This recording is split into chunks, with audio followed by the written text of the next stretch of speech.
When Monkey Bar approached me about adapting Where the Streets Had a Name, I was overwhelmed.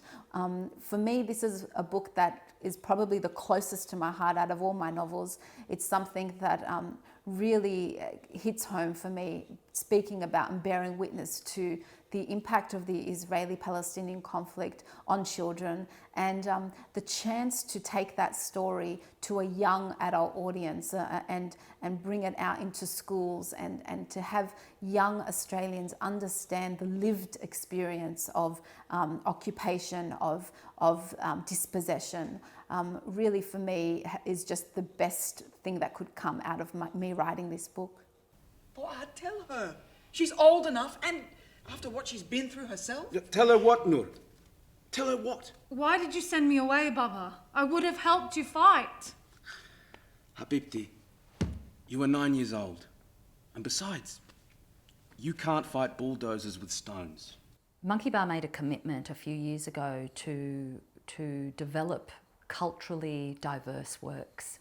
And in working with Where the Streets Had a Name, we had a particular need to make sure that in developing the work, we actually connected in a really deep and rich way with the Palestinian community. One of the major components of this project this year has been a very big schools engagement program with Chullora Public and with Sir Joseph Banks High School. I have managed to turn the book, with your help, into the first draft of the play.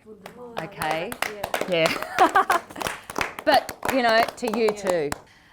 We've spent sort of 3 times a term going into Sir Joseph Banks High School, working with about 14 students from the drama and from other areas of the school. You are part of this process, and your involvement is really important to me. What I've done is I've brought 3 more scenes in for you guys to work with me on, and we've been working on sharing stories, on collecting photography, photos of our families.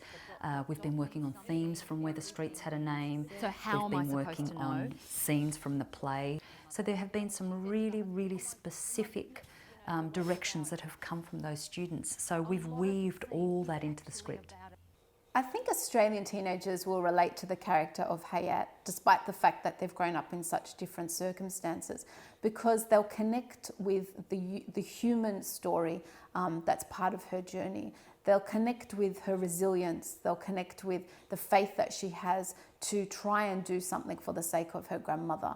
And that was really the point, that despite the fact that Hayat is growing up in these extraordinary circumstances of illegal occupation, of illegal military occupation, where your basic human rights are denied to you, there's still, life goes on. And that's the point, that she still has sibling rivalry. She still clashes with her parents. She wants to be free and independent. She wants to be able to do as she wishes as a young teenage girl.